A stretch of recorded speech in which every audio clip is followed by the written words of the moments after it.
It's Dr. Tennant's Verbal Highs. Let's start the show with Lewis Tennant. Here we go. Guests and interviews that you're looking for with creators, innovators, and so much more. For all episodes and further info, verbalhighs.com is the place to go. All right, welcome to Dr. Tennant's Verbal Highs, a podcast podcasted from a kitchen bench in Kingsland, which in this instance is in Auckland, which in every instance is in New Zealand, unless there's another Auckland. Probably is. There's something to distract me from some real work I have to do on the computer after this. Speaking of which, I was just thinking, a lot of the podcasts I listen to in the intros, people sort of with, performance and stage and careers with varying levels of fame and so on. Often my intros, instead of saying I'm playing at the, I'm performing at the, I'm hanging out with, celebrity A and doing B, is normally stuff to do with my role as a teacher at a university. So actually today I have hanging over me, you might say, a lecture to write on radio formats, which is odd, seeing as I come from a sort of an indie radio, I guess, a student radio, as you say, in New Zealand background, where the hours aren't really formatted aside from ads. Although in my breakfast show days, of course, we'd have a producer and have times for guests and features and so on, and giveaways. But not so much, every minute crafted and poured over by a team of demographic savvy professionals looking to capture the largest audience possible within that particular demographic in order to sell whiteware. That's a very cynical end of it. That's not what I'm going to present to the students tomorrow. But a lecture takes a long time to write, and I initially set out, regular listeners will know versions of this story because I've told it quite a few times. I love that work, I really do, but there's something about research stuff and prepping things like lectures and marking that just makes you drag your heels. And so I set out to write this lecture on Friday. It's now Monday late morning. I haven't, I will admit, written any of it, although I have planned before that. Otherwise, I'd get nowhere. Don't get me wrong. If I hadn't done the research, I'd be stuffed. But anyway, got waylaid this morning because I noticed it had a long thumbnail and seemed suddenly very important to get the nail clippers and cut that. I knew I'd seen them in the last 24 or so hours. So I think it was a good 3 hours invested finding them again, and getting to 10:30 in the morning now and still wanting to get the podcast up and still having the lecture to write. How you doing? I've got the doors open today for the full Kingsland experience. You might get the honk from the large crane and the development two doors down. I think it's a health and safety honk. You might get any number of service vehicles turning up. I think rubbish trucks are Tuesday, so it should be okay today. Although I think there's one member of the gentry up the road who has a different truck turn up. Oh, I think you said, I don't know if you heard that. You might have heard the dunk that I've talked about on previous podcasts from the container, the shipping container turned cafe 2 doors up. And there may be any number of human or machinery made noises. And you know what? This isn't a passive aggressive rant about that. I love living around here. Longest time I've lived anywhere since I left home, and I left home a reasonable while ago now. Let me tell you. I feel like I had something to add to that. Oh, that's right, around here. Yes, no, I just thought I'd leave the doors open. Don't have to soundproof down every time. Let's get the experience of the city. You can probably hear absolutely nothing that sounds just the same. My guest today is Harold, or Roland, as he was known in the Hallelujah Picassos. For those who know some music throughout the 90s in New Zealand, they were a really, really interesting band that also kicked ass for a period there. They've reformed of late. They released a sort of a best-of sorts, I think, around 2012. Move all that aside. If you've not heard of the band, you have no fucking idea who I'm talking about. This is just a great conversation, which to me is the spirit of the podcast. And I learn a lot about how Harold came to New Zealand. I get schooled. That's the other thing I love about the podcast. I get schooled in new topics, like sort of the history, one small part of the history of how different people ended up in Holland. I.e., Harold is not a Vander whatever. Different lineage. I won't spoil it. But then also tales of quite a seminal cafe in Auckland called DKD, which Harold co-piloted for over 10 years. I'll let the conversation speak to itself. To get quite honest and frank about a couple of topics too. Look, I don't want this intro to drag on and to, I might even lose new people, which would be terrible. So let's just get on with it. We're just over 5 minutes. Like the show, Verbal Highs Podcast on Facebook. It's been great. I've been getting new likes. Verbal Highs on Twitter, which I don't use so much, admittedly, but I'll always post the eps up and stuff. Always feel free to drop comments in all the different places. No payment for the show at the moment. It's just interaction. And aside from the likes, I don't really get a lot of interaction. Occasionally, really nice emails and stuff, but shares would be a big thing for me. If you like an episode and you can share it, it just sort of pushes those waves of audience capture potentially out, methinks. And on iTunes, started off this indie podcast to be all indie-like. Realised I needed one of the largest entertainment corporations in the world to carry it. So if you could subscribe on iTunes and maybe even leave a comment, definitely rate it out of 5 stars. That'd be great. Out of your way. Thank you, Harold, for coming in. Made a new friend that day, which is always a good thing. Verbal high straight down from up above. That's right. Correct person and drink placement. Got it. Is essential. Yeah. Over there. Yeah. Okay. Yeah. So you listened to Roger's one. Yeah. Did you learn anything about the enigma? Yeah, no, because I'm a close friend of Roger. Yeah. So some of the stuff I already knew, Yeah. But it's always nice that he mentions your name in interviews, Yeah. That always surprises me, But some of the stuff I knew, what you're. You're both Whakatane. Well, that's okay. I get that. I get that label, but I only lived in Whakatane for 2 years. Yeah. I was 17 when I got there. I was going to say, listeners have probably already picked up you're not born in. Yeah. So I immigrated from New Zealand, and in Whakatane, that's from Holland, from the Netherlands. When you were 17, Yeah. a little bit of intel I've done. Yeah. Which would have been what 82, year? 82. 82. Yeah. And why does a family upend from the other side of the world, from Holland, to go to Whakatane in 1982? There's a pretty good reason. That's a story in itself. No, that's a pretty good story. Yeah, because, so this is what was happening in Europe at the time. Europe was in an economic downhill. And what happened there? There was a lot of toing and froing between the Warsaw and the NATO Pact. Yeah.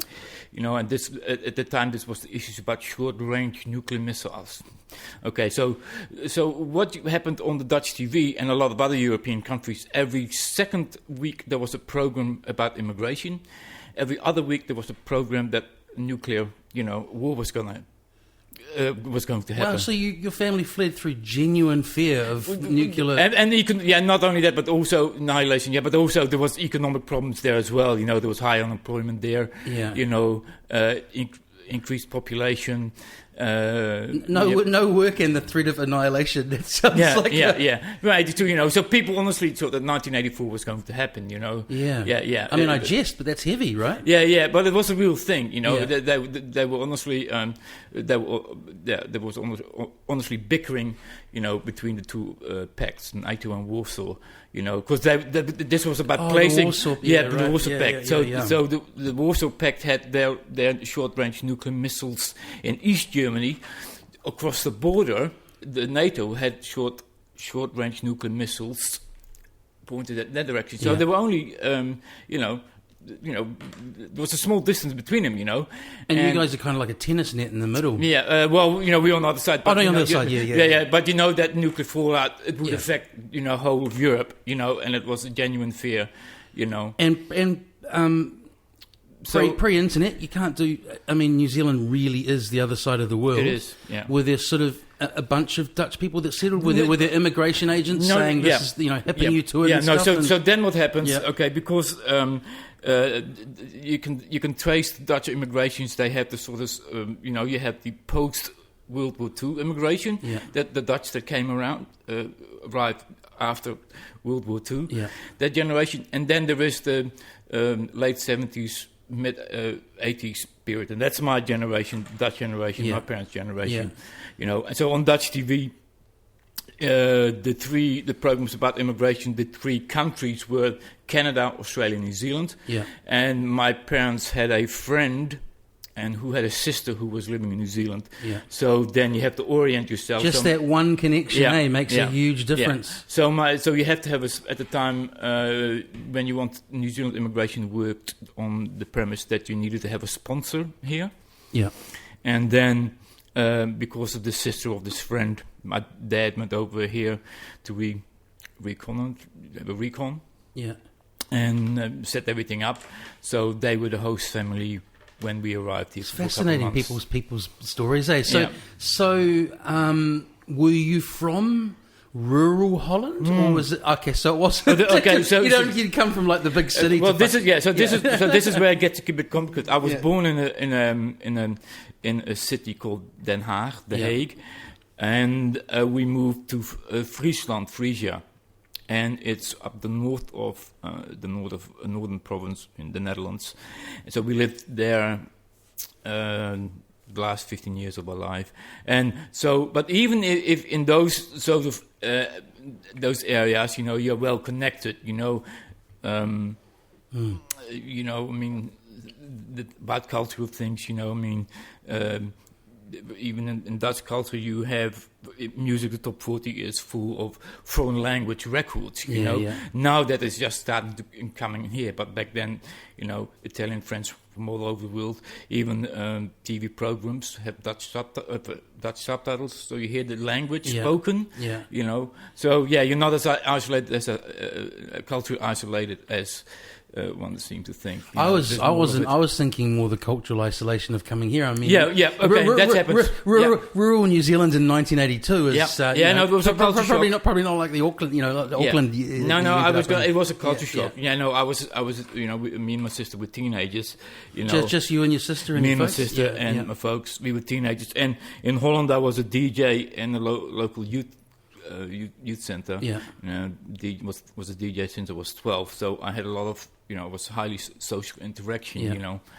So when I ended up on Wakatani, there was nothing like that, but that every fortnight there was a dance at the soccer club there, and that's where I met Roger and Tony and a whole bunch of other people. Even football was a bit wild in 1982. New Zealand? Good. And the people that frequented were the obviously alternative guys, the punks, exactly what I'm punky thinking. Alternative guys. You didn't go to the rugby club. Good for you. Yeah. And I've got to keep chasing this bone. The other thing that really interests me is obviously there's a podcast, so people can't see us, but you're not a Vander Meal or you're dark skinned. So what's I need the complete cultural history lesson of the Dutch brown man today. Okay, so then what happens? Okay, so before I was born, my dad was murdered, and he is from Suriname, and Suriname used to be Dutch Guyana, and Dutch Guyana is in between French Guyana and British Guyana, on top of Brazil, in South America. Yeah. But it gets more complicated because the Dutch let's go back to the 19th century, so the period from 1800 to 1900, when most of the Western world started to abolish slavery. Yeah. Okay. So in that so what these guys did, so slavery was abolished, but they didn't talk about indentured labor. Okay, right. So then the British, and this doesn't get talked about, so the British then drew on their Indian market and imported indentured laborers to all over the world. So when then the Dutch talked to the British people, said, hey, can we buy Indian people from you? and then to work in the plantations in Suriname, Dutch Guyana. So that's what I did. So that's where a generation of Dutch Indian people come from, in Suriname. So then my biological father Is Indian. Yeah. And your mother is Dutch. Yeah. I say about like I said, he is my biological father, but I never knew him. So she found another fella after. After that. But to the saying, so the father that brought me up, I call him my parental father, to be clear. So he's the father figure in my life. Yeah. It's pretty interesting already. We haven't even got to Auckland. Yeah.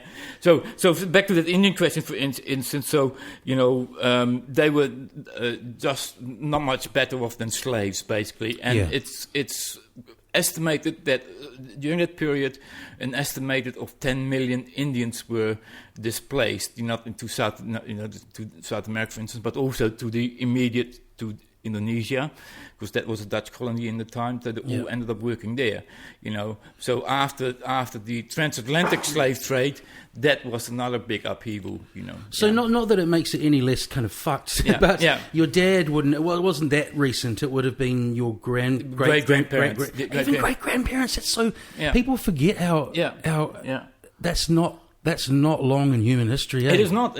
It's wild, man. No, it's not. No. Yeah. And we're living with there are a lot of big repercussions of, what happened back then, because you displaced people, and then what happens? These people become ostracized in the countries where they were born, for instance. We see that, for instance, with populations of Indians who ended up in Kenya. Yeah. When Kenya got its independence, most of and they left, and England no longer controlled Kenya. Most of these people from India, went to England, during that immigration period. Yeah. And there's a lot of stories around that. Yeah. Yeah, just being displaced or forcibly removed from origin, and then facing different prejudice everywhere you go. Yeah. And last question on that period is, were you, like, again, thinking small town New Zealand, 82, even now, did your folks kind of have a gig they knew they were going to? Were they farmers or? Look, that's interesting, because my dad was... What is Whakatane's thing? It's agriculture, isn't it? It's agriculture and the sawmill that was there at the time. Yeah, all those small towns have lost all that industry, right? Yeah. And so my dad, because when you immigrate, you needed to have a job here. Yeah. And my dad was a welder by trade. He learned that in the Navy. Yeah. So he ended up welding at the sawmill out of... It was a branch of the sawmill from Kawerau out there, and he ended up welding equipment there for a while. Yeah. And then he got enough money together, and then he ended up setting up his own hothouses, his hothouse. Tomatoes and so on. But hydroponics. Hydroponic tomatoes. Yeah. Wink. Yeah. Funny that you should wink at me like that, because that conversation did come up about the other green stuff. He said, he had, the money's tight. He said, but he said he would have considered it, but he said the security around it would be atrocious, because you need extra security. Because once people you're growing it. Okay. But so say sort of welder by trade, that generation back, but sounds like quite a liberal guy in the scheme of things. Yes and no. In terms of you being sort of you going on the creative angle and moving to Auckland, that wasn't like a what are you doing? Actually no. They didn't understand that. Yeah. No. But a lot of people think that Dutch are liberal. But only... Oh, yeah, I wasn't meaning that cultural cliche, but now you say it. Yeah. But no, I don't think... I think people unfairly base that on 3 streets in Amsterdam. Yeah. But the thing is, before we came in, we had a pub for 15 years in the northern province, Yeah. They bought that for about 20,000 guilders back then, which is still a bugger of money, know. And land and everything. Crazy. Yeah. Right. Yeah. And then after that, he got sick of paying taxes, and Yeah. It was a small time operator. It doesn't. But I think that also was one of the main reasons why he wanted to move to New Zealand. Yeah. Yeah. And so you did a couple of years of school there, or a year? Yeah. Of school? No. Okay. So. Yeah, so my parents thought in order to integrate myself and find new friends, me and my sister, they thought it would be good to go to school, But school was nothing, There's a tone in the voice. Yeah, no, the first thing, school uniform, no. Yeah, that's a weird New Zealand thing, man. It was draconian, and also at the time, because the schools were in Holland, back then you could smoke, smoke cigarettes, History brought to you by Lucky Strike. Yeah. And when it was So I only lasted for 3 months, and then I ended up working being a cowhand, milking cows. I missed the pub. I can't smoke in class. Yeah. I'm wearing this stupid conformist uniform.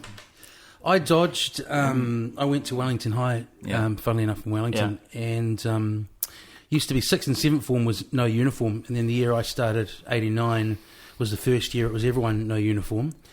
So aside from a few weddings and funerals and the like, I've dodged that whole bullet of having to kind of wear the matching. Yeah, no, it was a culture shock. This school. But the good thing is, at the school there, I met Roger. No, Roger at the time there was something else. I met his brother. Yeah. And his sister, and then Tony de Raad, who later was a bass player in the Picassos. Yeah, I met quite a few people that I held on to for a long time. Yeah, but it was only three months. I remember. Did you say who? Someone from the Picassos as well? Yeah, Tony de Raad. Right. So, and he is actually one of my first friends in New Zealand. Yeah, Tony de Raad, because we were in the same class together, and because he had a last name, and my parents knew his parents because they were Dutch. So and he is the one that also introduced me to New Zealand music. Yep. So the first record he played me was the Chills. At the time was Rolling Moon. That's good. You just got to find one or two or three of those. Clutch onto something. Yeah. He's still around. You still see him? No. Well, we're friends on Facebook, but he travels around. I think he's in America at the moment.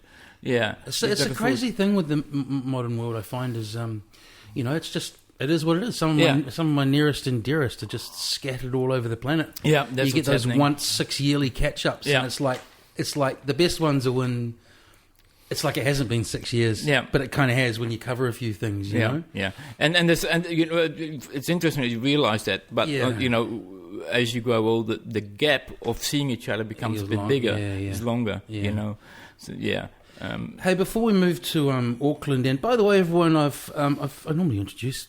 Got good starter for 10. We've just got to the intro.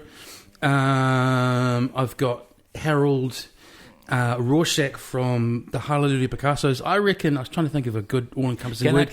One of the most interesting bands to come out of New Zealand, particularly in the 90s. Yes, you can. Okay, so actually, so to clear up a bit of confusion, in the band, I'm called Roland Rorschach. Yes, I do know that. Yeah, okay. And then in my normal life, Harold, and that's an appellation, that's a patronymic, because my... a patronymic? Patronymic, yeah, so that's named after your father. So Johnson is son of John, that's a patronymic. So if you're called John and your father is John, then that's a patronymic.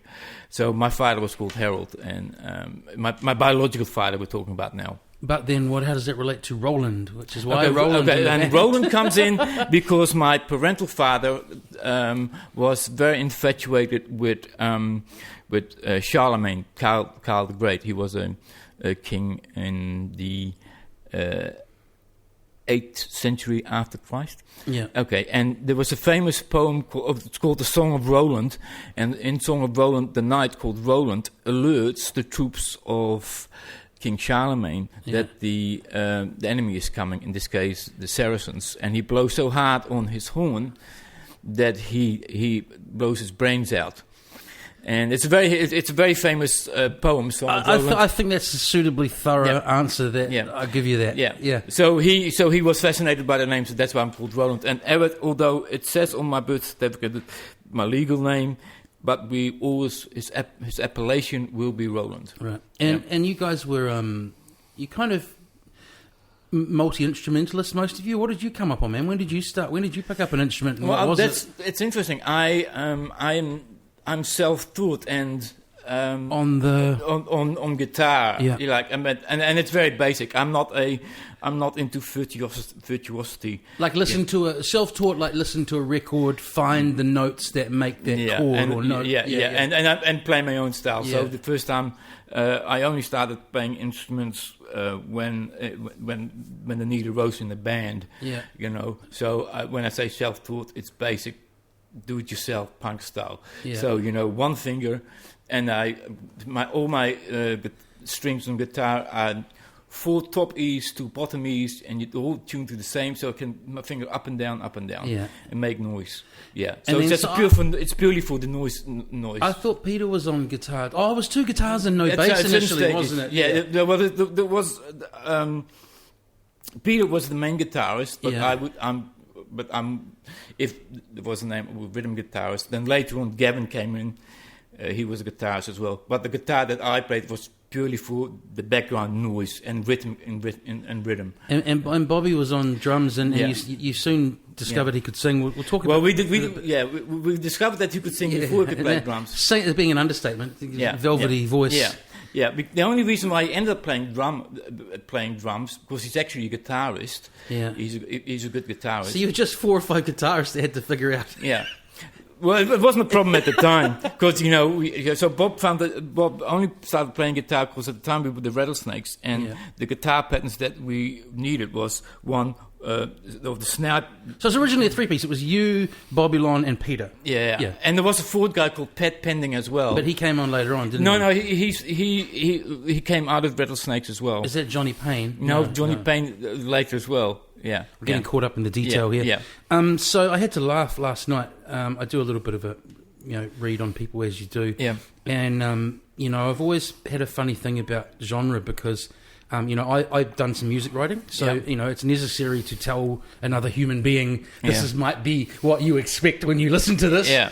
But I laughed at you guys sort of seeming sort of lightheartedly frustrated at how journalists would try and frame you. So I thought I'd just give you that moment, man. Like, what were the Hallelujah Picassos sound wise? Okay, what do you? Okay, it's called interpretive, impressionistic.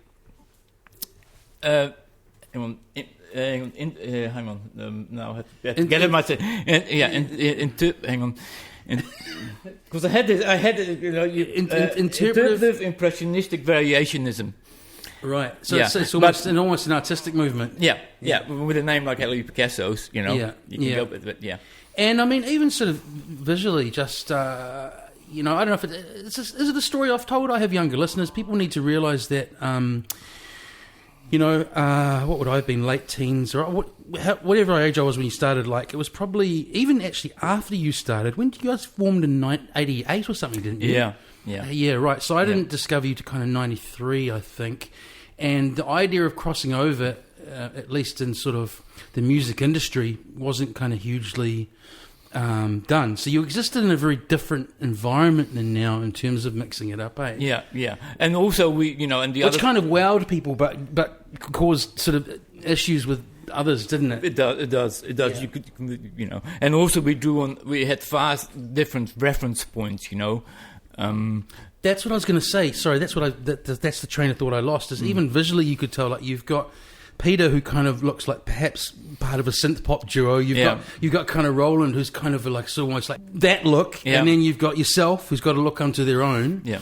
What I'm really interested in is, to me, that story is really tied up with inner city Auckland, and often in this podcast, I really like hearing about kind of Auckland in the 80s and the 90s. So you got here from Whakatane. How did you get on your feet, man? Like, what was the first job you did and all that kind of stuff? How did you get established here? Okay, so I ended up here and ended up living at the YWCA, that's the women's thing, and they were across the road in Queen Street, across from Main Street.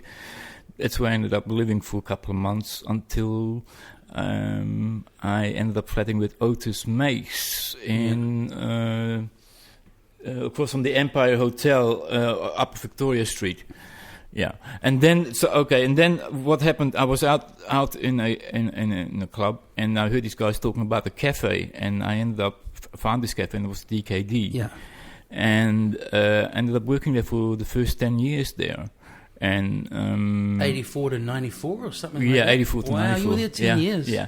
But I'm one of those type of people. I mean, when you you learn a lot at the job, you enjoy a job, you're good at it, and I also believe in loyalty. It's an old-fashioned term, but I tell you, man, loyalty in the hospitality industry, you're a unicorn, man. It's a rare thing. Your bosses were, yeah. And you would have gone through. It got sold after a while, didn't it? So you would have gone through having different owners. Well, only sold once, and it wasn't so much as sold. A friend of the original owners bought in. Yeah, that's how it went, and he ended up owning it until the end of 1999. You spent much time in Wellington over the years, Harold? Unfortunately, you're familiar with. I mean, it's sort of I don't know if no it's the best comparison, Street. but Midnight Espresso. Yeah. Sort of similar ilk, but started a few years earlier. Yeah. I remember that. Yeah, I went there. Yeah, I know. But that few years earlier was like New Zealand's sort of cafe culture was sort of lamingtons and asparagus rolls and filter coffee and. Yep. So were these guys the first on the block in terms of what you're kind of doing? Because it was like real coffee. Yep. Cheesy word, but kind of bohemian. Exactly. Yeah, bohemian art over here. So this is the days where people still cup of Kona coffee. So we had our range was latte, espresso, cappuccino, long black, and hot chocolate. Yeah. So as people came in who didn't know what it was and wanted the coffee, then we had to go to our menu, what we have, and then people get confused and said, "Would you like black, white, this, this, and this?" And people just said yes. Yeah. That they didn't know what they were buying and didn't know how to work it. And early mornings to late nights, like midnight, like DKD was only open from 4 in the afternoon. From 4 in the afternoon till midnight. Yeah, they never opened. There was a period that they opened during the day, but mostly the business was at night. Yeah. And I was going to say you spied it. It's not hard to spot. You spied the pinball on the way in. Yeah, I'd imagine the heyday of the 90s, the machines would have been getting a good. Good thrashing. I think that they were quite popular, the pinballs. And so you've got 10 years of sort of late night Auckland history as someone working there under your belt. Man. I think you can say that. Yeah. And then clubbing afterwards. I mean, the only in the early 80s, the only place where you could club during the week was Alfie's. How was the New Zealand of then compared to now? Well, it was redneck, I mean, I'm not going to mention it was rednecky, Do you think the rednecks are just more undercover now? I think so. And you'd be surprised how close to home it got. When the new owner came in, he brought in with some friends, and they were from that ilk, Really? Yeah, it was. They're just business guys who saw it, right? Yeah, it was a business thing, and and they weren't big on racial slurs either. I mean, I go online and people remember DKD with fond memories, but I have different memories of them. I mean, at some stage I was doing dishes, and. Just helping out because the dish wasn't there, and one of the guy comes in, they said, and he talks to the owner at the time, said, I see you got them well trained up, and there was a racial slur implied. But you could tell by the... by the time the men had,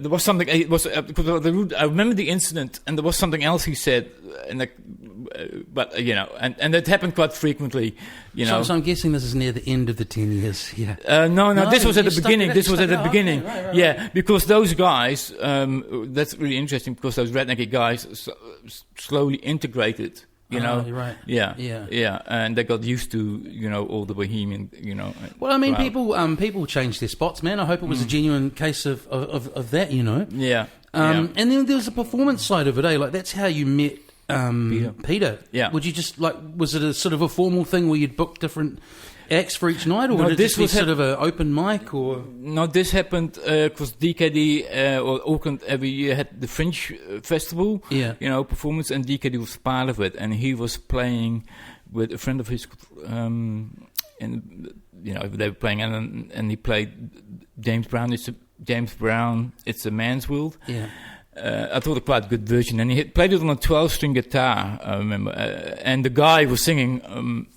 Bruce Mahalski, I think it was called. Yeah. Well, it was a great rendition. I never, it was punky, alternative, and just my cup of tea.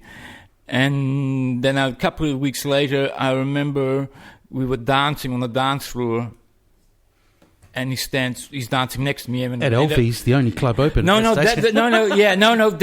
was on a Saturday night during the playground days and the bread. So some good. No, that's. Sorry. Anyway, I cut your train of thought. So you saw Peter out when you're on the dance floor, and that's how we met. Right. So from the outside looking in, as I say, a total amalgamation of styles, both kind of visually and music-wise. Obviously, some common connections. The reggae thing comes through, etc. What were you like as a bunch of people working together? Was it people from very different sort of perspectives, and did it meld straight away socially, or? Because it's very interesting. I mean, because we ended up just being a garage punk band, and then slowly we started writing our own songs. I think we all. Back then, we all wanted to play music, and me and Bob were doing a sound system as well. So the others got on board and didn't mind. Reggae sound system? A Ride Rhythm sound system. That's right, of course, yeah. And then I think it was a slow evolution towards the thing and towards the style. So we know your background now.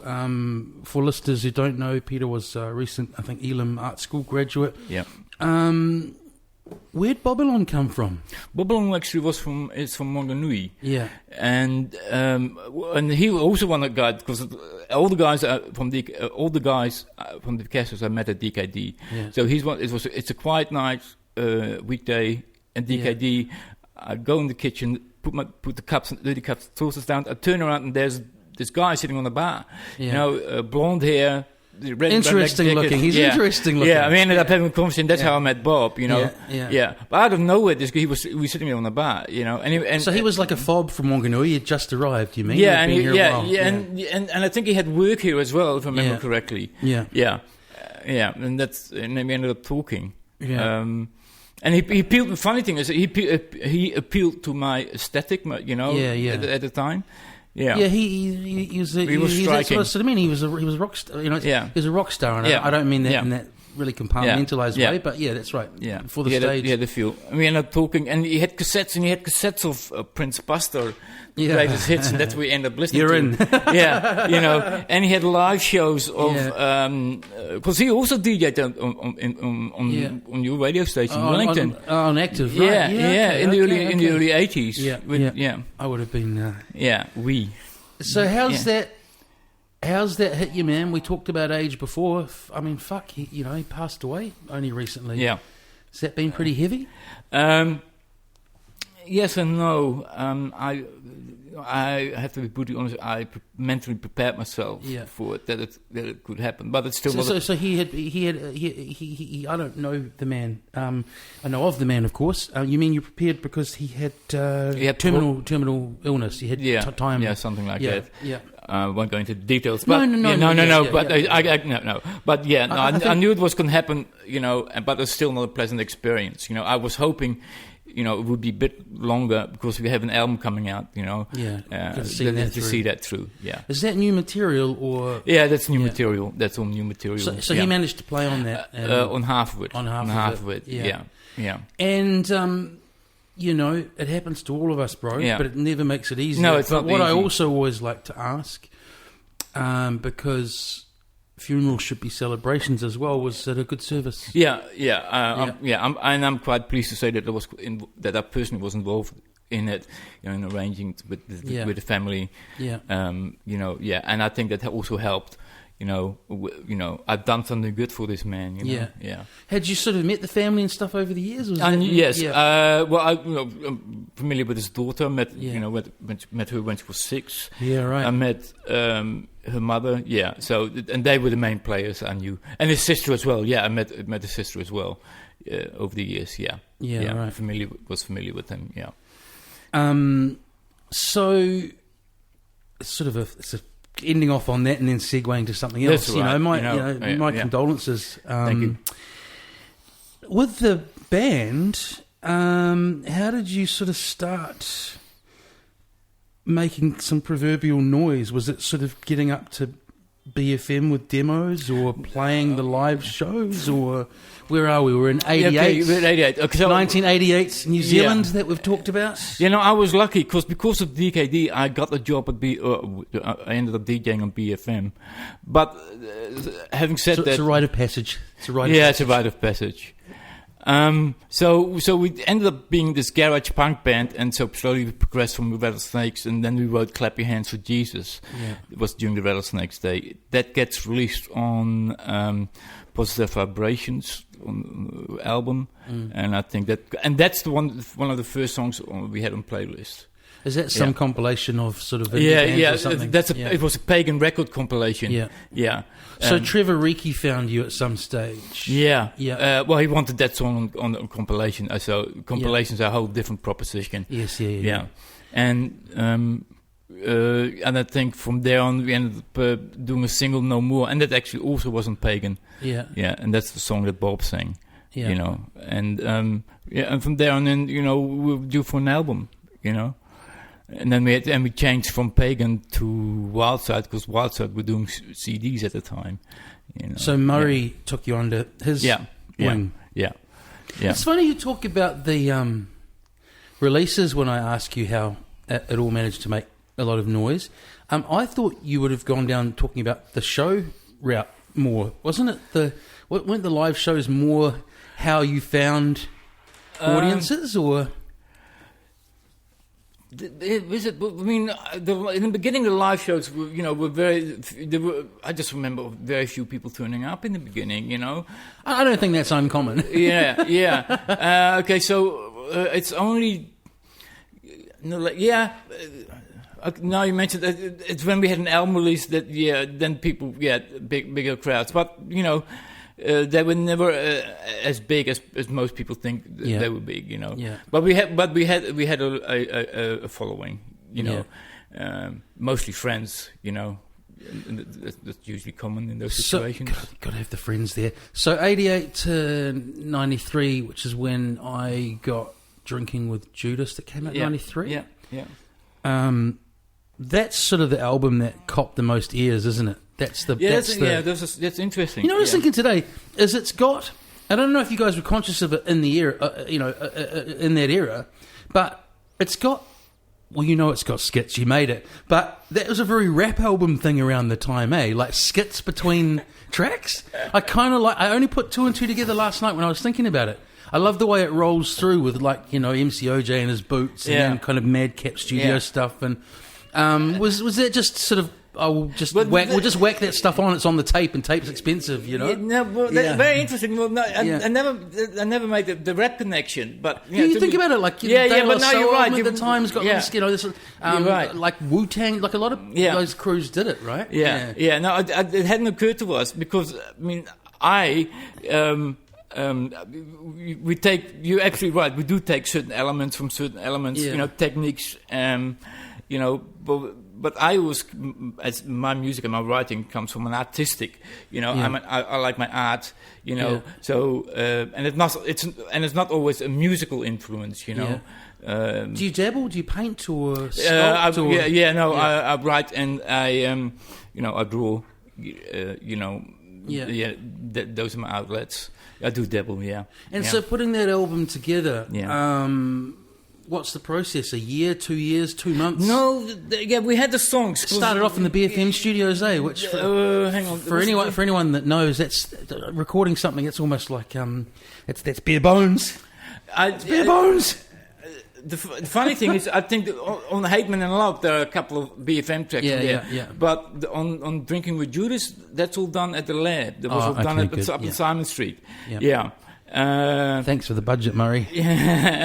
No, actually we were quite conscious that, because all the, when we played live, all the money that we got from live performances went to the album. Yeah. That's how it went. And I'm glad we always paid for our own recording time and stuff like that. So we own our own music, and I'm glad we did that. Those songs were written after Hateman and Love, most of them, and they all got done on that album. How is it going back out and playing those tunes? I think I'm trying to remember the year. I think 2011. Yeah, 2000. The retrospective came out. Yeah, that's right. We ended up playing with the Dread Duris and a couple of other songs. I'd love to have Carl in here. He's an interesting chap. Yeah. He you know him really well. Yeah, I do. And so how was it going back out and playing? The crowd looked older. So we did the show with the King's Arms, where we played all the songs again. But yes and no.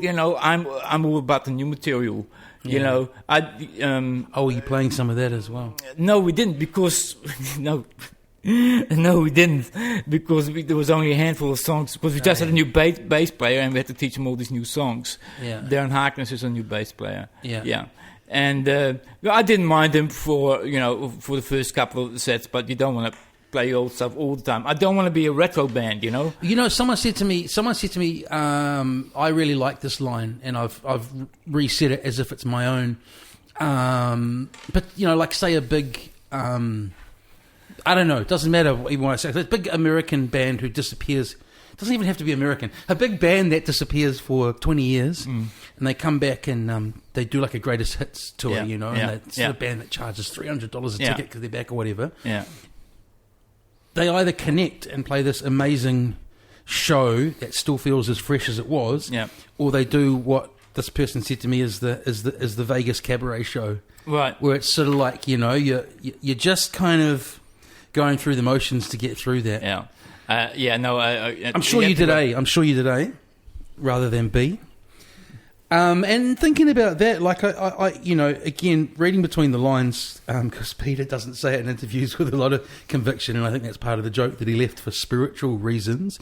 Often, a tight unit of people, bands just reach their limit, and you guys did break on up. So that was actually a sort of a reconciliation band-wise, on a people front as well. After 10 years, because when Peter and Johnny left, we continued with Matt Rue and Seamus. So but not for long. Eh? No, not for long. Not for long. So actually, we stopped. We didn't actually split up. So 2012, I was called a continuation. It's a continuation. Hang on. How long did you stop for? Since it was 90, because we did play in 1999. We played with Fundamental. Yeah, so you didn't break up. You stopped for 13 years. Charge. Yeah, we stopped for 30 years. Okay. Yeah, these things happen. I love it. Yeah. So it's a continuation. Life's about how you spin it. Right? Yeah, exactly. Yeah. And some touring, some supporting.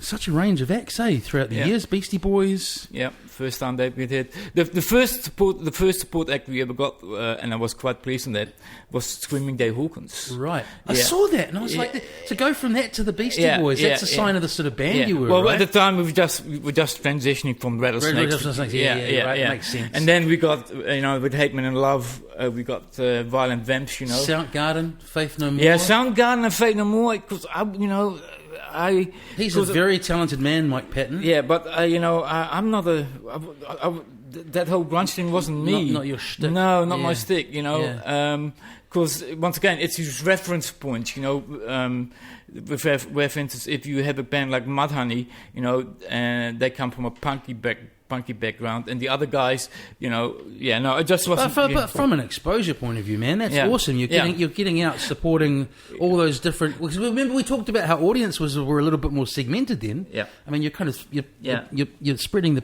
Picasso's seed. Yeah, the Fate No More audience didn't like us though. No. That went down like a train wreck. And I shouldn't have done it, but we got talked around it because we just had Drinking with Judas out. Are you saying you shouldn't have done it? That was the thing I was going to ask. The thing I don't know. Were you guys self-managed or? Yeah, well, we had a manager, and we would make these decisions ourselves, and then the record label suggested, we should play with Fate No More. I said, okay. The only thing interesting that came out of it that Roddy Bottom tried to pick me up after the show. I remember that. Me and him were sitting alone. At the top. He said, "You have a beautiful voice." Oh. Sometimes I think people confuse me with Bob because Bob is the one that sings Rewind because that happens as well. You should have said, "Hey, Bobby, come out here." Anyway, he gave me a handful of chocolates, and we ended up talking for half an hour before the others showed up and joined us. Yeah, that's beautiful. Yeah. So the Beastie Boys is me nerdy and dates. Yeah. You said it's the first time they came out. When do you reckon that was? 80s or 90s? No. So the first time came out around by Check Your Head days. Yeah, Check Your Head. That album with Helmet supporting. No. How did? Anyway, yes. No. That's the second time they came around. That's the second time they came around. I was probably again a little bit too young for the first time around. Yeah. But holy shit, that Beastie Boys and Helmet show, I still remember like it was yesterday. Yeah. And you still meet strangers who go, that Beastie Boys and Helmet show at the Town Hall in Wellington, it was nuts. Yeah. I knew they were good. That's why I went. I went as a fan. Yeah. But I really appreciated how good the Beastie Boys are when they do that thing where they swap from being a hip-hop crew to a punk band. Yeah. And then they swap back. And and only up until then, when the Beastie Boys started, that's when people got our references. Yeah. You can do that. You can do that. That's when people got out the stuff that we've been doing for a long time. Yeah. Because most of these people didn't have the reference points that we had because we had big record collections. We had all people in the band had a big know about music. We collected records. And that's when people made the references. Could see it. Yeah, like live, the Picasso's are doing that. Live sampling of ideas and did you meet Ice-T? Cop on the television now? Yeah, Bob. Bob along did. Bob, by that period, I was over Ice-T.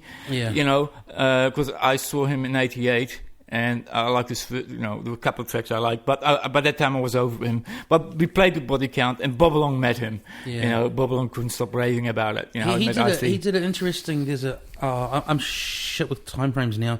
Actually, funny, later in life, I can't identify dates like those kind of seminal memories back then. But in the last, let's say, 5 or so years, he hosts a really good hip hop documentary. Yeah, kind of first thing I'd seen from him in a while. It's kind of interested me. I saw a couple of years ago. I saw Money for Nothing. I think he funded it too. He's using his CSI money or whatever it is. What were you saying? I saw his documentary on Money for Nothing. Something out of nothing. That's the one. Something out of nothing. That's the one I saw. Yeah. Well, I liked it. Yeah. Now, man of good humour. Again, a couple of things I watched last night. It was like, you guys don't really have beef with Shihad, do you? After all these years, the thing about Marty Eamon's artwork and so on.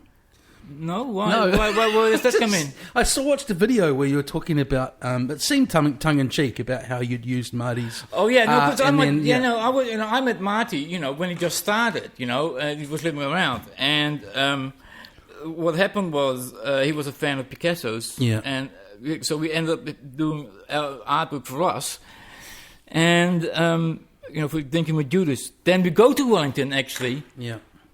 And then one of the guys says, wish we'd done it now. And that's, she had all picked it up. But we were first. He did the artwork for us first. Here, folks. But no, we have no beef with Shihad, that's another one that's gone. But he, very, very welcoming and open to me as, looking back, I was a kid. But, I had some good conversations with Marty. He was an older, cool artist who lived in town. I eventually moved in near him. Yeah.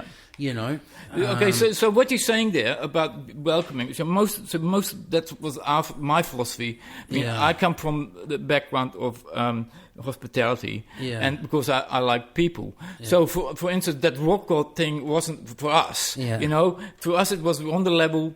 The same people. If it's a community-oriented type vibe, So that whole rock gig wasn't. We never approached that way. You had a socialist approach to our music, to music, and it comes through in some of the artwork, on Drinking with Judas, the two-fisted guys. That's a socialist poster, on the chains and stuff like that. But those are basic philosophies, If you hadn't have taken your break, where did you? At least you probably can't speak for everyone else, but if let's say hypothetically you kept on going, where did you want it to go? What did you want to do with it? Did you have that sort of rock and roll dream of playing around the world, or no? That's interesting. No, I never had actually. I'm not. For me, the experience of being in a band is more about product. I like writing songs. I have things to say. I see things. I am at ground zero. I see the homeless man. I see the beggars. I see the robberies. That's where I am. I see that. Talking about robberies, I was a witness to one 2 weeks ago, at Grey Lynn, on the street. No, I was in the shop when it happened, Someone just ran in and grabbed something. No, they stabbed 2 people. Fucking hell! Were you there when that happened? Yeah, I was there when it happened. Yeah, right. Yeah, so have you got to go to court and be a witness? The police took my statement and all sort of stuff. Yeah. I don't know what but I said I didn't see his face. Because he had when he ran out, he ran past me with a knife, and I was looking at that knife and I see people bleeding. So my first was he after like money and cigarettes? Some money and cigarettes. Currency, But my instinct was, as soon as I saw the blood, I rang the hospital of the ambulance. That was my first instinct. So that's where I am. I think that it's not like I'm being revolutionary here. It's spoken about quite a lot in New Zealand, but like what they've done with trying to eradicate cigarettes, it's like having heroin in your dairy. I know, now. it's insane. It's like $40, $30 for a packet of cigarettes. Yeah, exactly. And this poor bloody, person who's not even selling a lot of anything else these days. They don't. Has got has got a bulletproof case behind them of heroin. Yeah. That's exactly it. Yeah. And the guy ran out with nothing. But I see that footage of some of the shit that goes on. It's like, there's something wrong with the system there on so many levels. You're not the only one who's saying it. That's what I'm saying. I'm saying, but I'm with you. I'm with you on that. I'm with you on that. And these these poor people don't make, they barely scrape out their living. Yeah, that's right. And you get into the political sort of economy side of it, and supermarkets were the first, and now even the gas stations. It's like.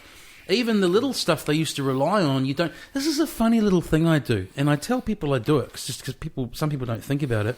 Is say I've got to get like a Vodafone recharge or whatever. I don't get it at the gas station. I don't give it to a big oil company. I go to the dairy and make sure that I buy all that day-to-day stuff. Obviously I can't. You can't get everything. Supermarket. Well, you can't. You can't. That's the system. Yeah. I have to go to the supermarket. But I know what you mean. I know what you mean. I know we're the same. I'm all about local these days as well.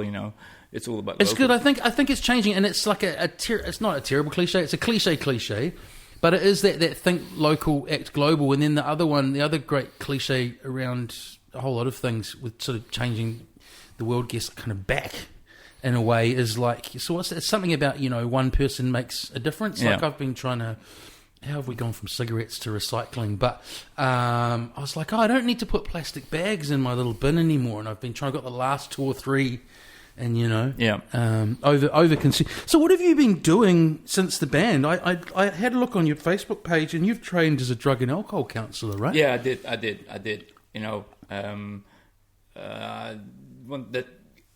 can I put this? Some of my work experiences, I had were not very. I didn't like the system, the way it was set up. So you trained to do this. I think it's normally WellTech or wherever you did. Did the 3-year degree or and was it the placements during that? Yeah, it was the placements during that way. See all the shit, and you just realize these people are just feathering their nests. And they're also hamstrung. The people, the administrators between the management and the people and the client. The people in between. They're just hamstrung with procedures and protocols they need to follow. So we've got two terms you said there. So feathering their nests. You mean people are just getting the funding in for each sort of patient So the in between people, they just get on with it and. they see X amount of clients, but they're so desensitized that they just roll with the flow, and they're just sort of ticking off the boxes, and they're just happy that they're having a job. That's so. Do you mind talking about this? To a certain extent, as long as it doesn't go too deep, because I don't want to make. No, that's all right. So, how did you not notice this partway through and kind of pull it out? Because you only ended up doing work experience, the last 2 years, and you get different things, So, you do want to finish your paper, and which I did. And then, and also the other thing is that I encountered so many, because it's all local, encountered so many people from my past, at that end. And treatment and so on. Yeah. And that really got to me. Yeah. And then you have to, because there are procedures and protocols in place, and they want something, and you can't give it to them. Yeah. You have to be the bad guy. But hey, study. I'm sure you've been able to use it for other. What my insights over the years. Because I've worked in hospitality, that gave me great insights in people. It gave me great empathy, especially DKD, quite a cross section of people. And empathy of people. With people, it helped me out, but it's just the other end. It wasn't me, I think it's really what I'm liking about podcasts a lot, actually, and I think it's starting to be sort of talked about and so on. Is when you do get these long, open, and sort of frank discussions rather than sort of media sound bites. Because I'm just thinking like what studying that area would have opened you up to in terms of, what a lot of humans have got on their plate. Is still so much stigma, and I really like how on a lot of shows I'm listening to, people just end up talking about their mental health or whatever, and because I do think that area is still it's a funny thing. It's like you break your leg, it's easy to say to someone, I'm incapacitated because I broke my leg. Anything around kind of mental health and so on it's still a bit of a funny area with a lot of people. It's humans are fucked, band. But if we can say that and laugh about it, it's like that's what I mean. It's like it's the human condition, But the interesting is, we want to hug, we want shelter, we want to feel nice. But the frustrating is, you come across a whole bunch of people who live in ivory castles, and they've never experienced those sort of issues. And it gets really difficult to describe or the experiences that the heroine experience that one has, and that it takes a huge amount of time, that every minute is actually twice as long, those sort of things. You can't explain it to the people, to people, and then, and how it affects. So, it becomes difficult. And you can't change people's mind, and you can't, if you don't want to see it at a certain age. I'm not an absolutist, but, I can tell when I talk to people whether they're receptive to the information I want to convey to them. Because I don't talk to people, because we live in an age where it's very egocentric, So most people don't talk to people anymore. They talk to That's people. why we're here, Harold. Yeah. But if you notice, if in your normal conversation, if you're out and about, most people talk to people to let them know what they know. It's not that I'm trying to interact, but I know something, and I want you to know we're that I know losing something. Connectedness, which to me is one of the core riddles of addiction in modern day society. Is we want to feel connected. My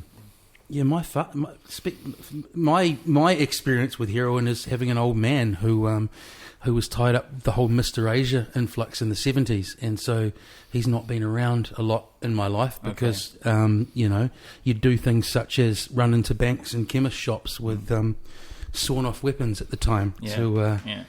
I would like to. A lot of people think about heroin, but in New Zealand, it's not heroin. It was at that period of time. I know. Saying, but now home bake and so on. Now it's misties. And the turnip pills mainly. And lots and lots of methamphetamine and alcohol, actually, mainly filling alcohol and meth. What's filling the gap? Well, just filling counselling and addiction and residential services in New Zealand, to my knowledge. And there are not enough beds. No. But hopefully with a more left-leaning government, there'll be more funding available for that sort of thing. There's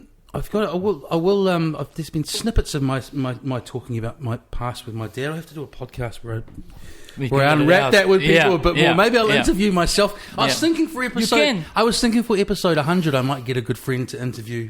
Have a conversation with me where they run it. So that's 3 years, Harold. What else have you been doing? Have you got a family? I have a son. Yeah. And he's 10 years old. Yeah. And that's all I'm going to say about that. Okay. I like him, love him very much. And that's interesting. Since one that, I am, most of the songs, all the work I'm doing now, I do for him, for instance. Yeah.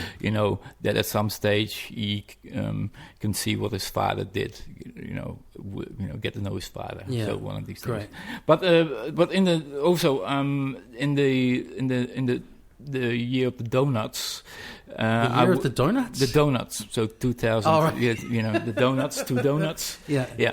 So, I worked at Ricchino's for a while as well. I didn't even know Ricchino's was around in the year of the donuts. I was away. Yep, there you go. Yeah. So I worked there from 2004 till I started studying. Yeah. Oh, that's the decade of the donuts. The year of the donuts is 2000. Yeah, but the decade of the donuts. Yeah. Yeah. So doing that was at Ricchino's. Yeah.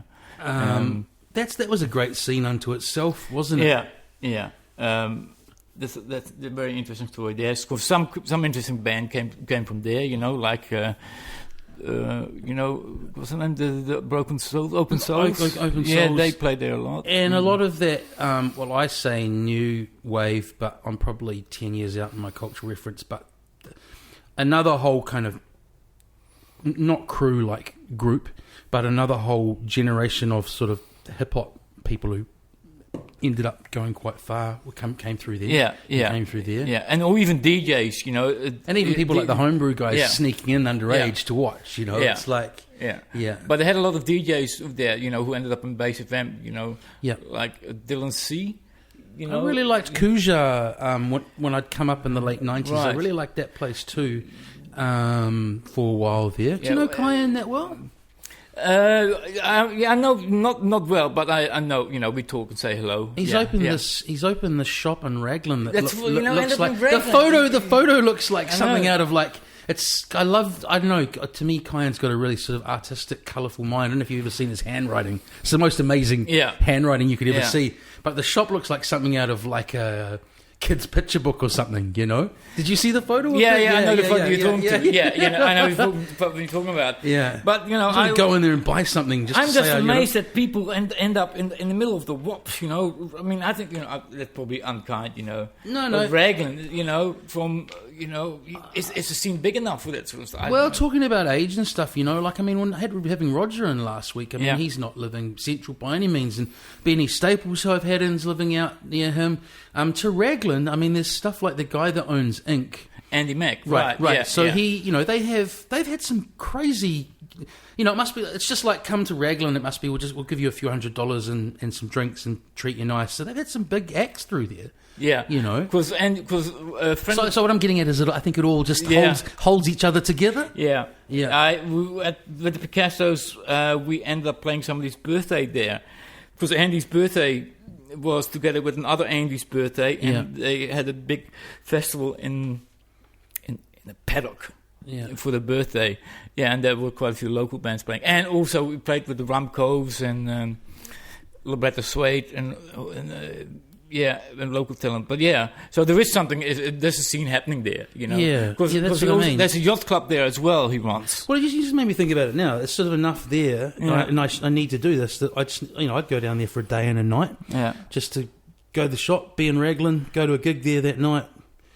I've never been to Raglan because I'm from Wellington, so you don't normally come up there. Even the Coromandel's something I've started, I've actually been to in the last 10 years. Well, the Hardons played there a couple of months ago.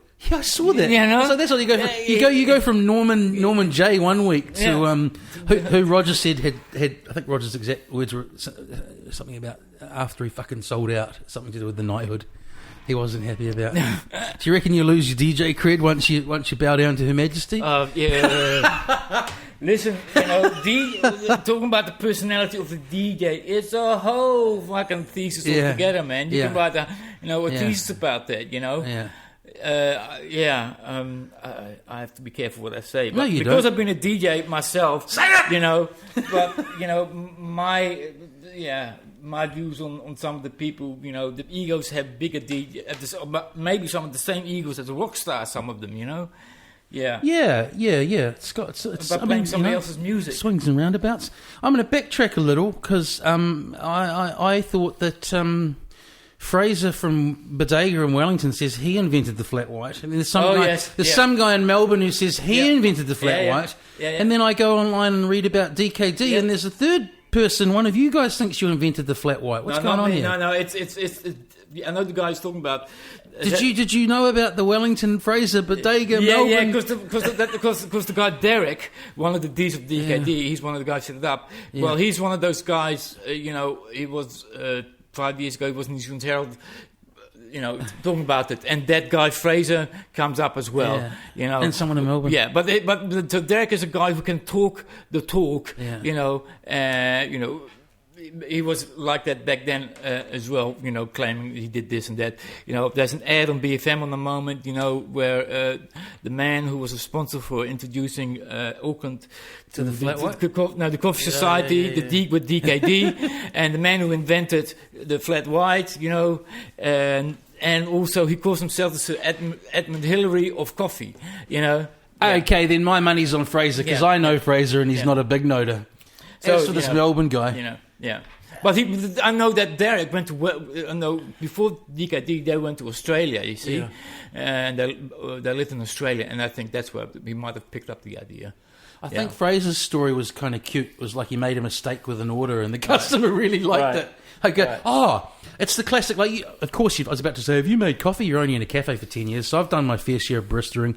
That time, when you're getting really slammed and you can't quite get that requisite amount of foam on a cappuccino. I think that's what was happening, and he reckons he called it a flat white. But what a funny thing! But get the three of them in a room together and get them to duke it out. Yeah, I'm not really fussed about it, I know. I think it's hilarious. I know you're not. That's why I thought it was hilarious to ask you about. Because I'm like, who's this third chancer that's come into the room to say that they invented it? Yeah, but because and he's from Auckland because there's a whole New Zealand Herald article about it. Do you know that wherever it came from, it's like. It's obviously a really good combination, and the agreement is, everyone agrees it's Antipodean, right?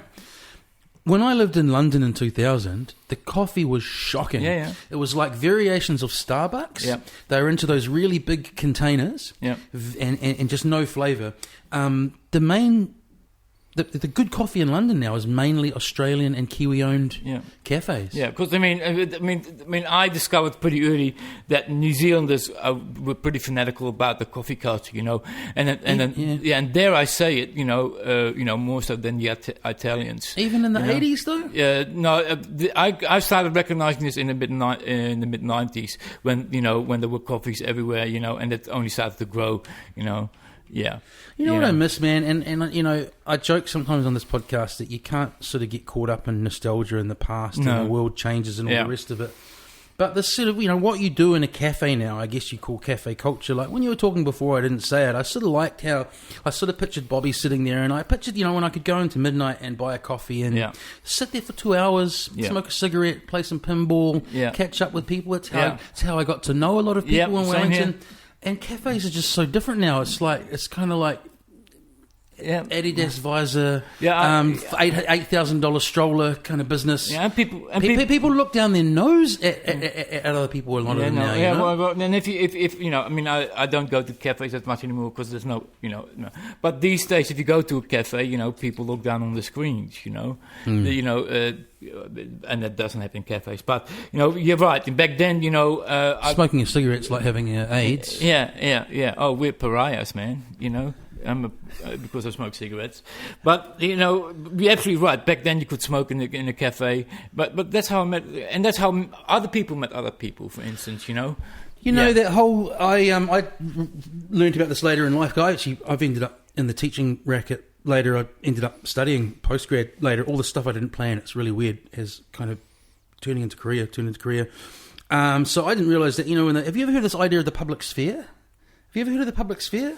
Okay. It's basically like this idea that, back in the day, there were public spaces where people could meet and discuss the issues of the day. Okay, and there's this talk about, do we have a public sphere now in terms of how the media is and all the rest of it? Yeah. But it's a metaphor a lot of the time. Yeah. But one of the literal public spheres were the coffee houses of the day. I think in the 16 or 1700s. And I looked at the photos, and aside from the big bouffant wigs or whatever it was, it kind of looked like a cafe like I know it from, And that's, you see the analogy I'm making to how the cultures change? I'm absolutely familiar. Because I'm European, I was familiar with cafes, before I came there. So the idea appealed to me because, my understanding, if you read all great writers, artists over the time, the word cafe will always come in. I know Franz Kafka, for instance. He had cafes. Picasso comes in. Hemingway, all those they met at cafes. But I have to point something out. A European cafe is different from the New Zealand cafe. Go on. Yeah, because a cafe in Holland and the other countries, it serves beer and it's a bit more extensive. It just recently that would call up, but the cafe back then was a bar. Yes. Yeah. In New Zealand, in New Zealand, you would call it a bar.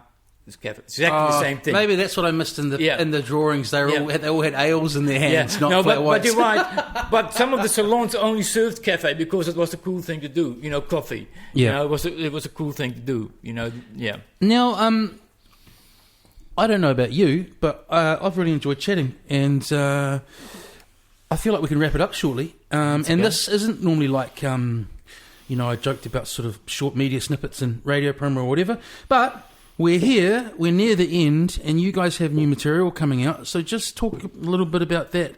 Is it an album? Will there be shows? Where is it available? Okay, so so the first thing that's coming up pretty soon is a single on vinyl. On 1 to 12 Records. They're a great local label.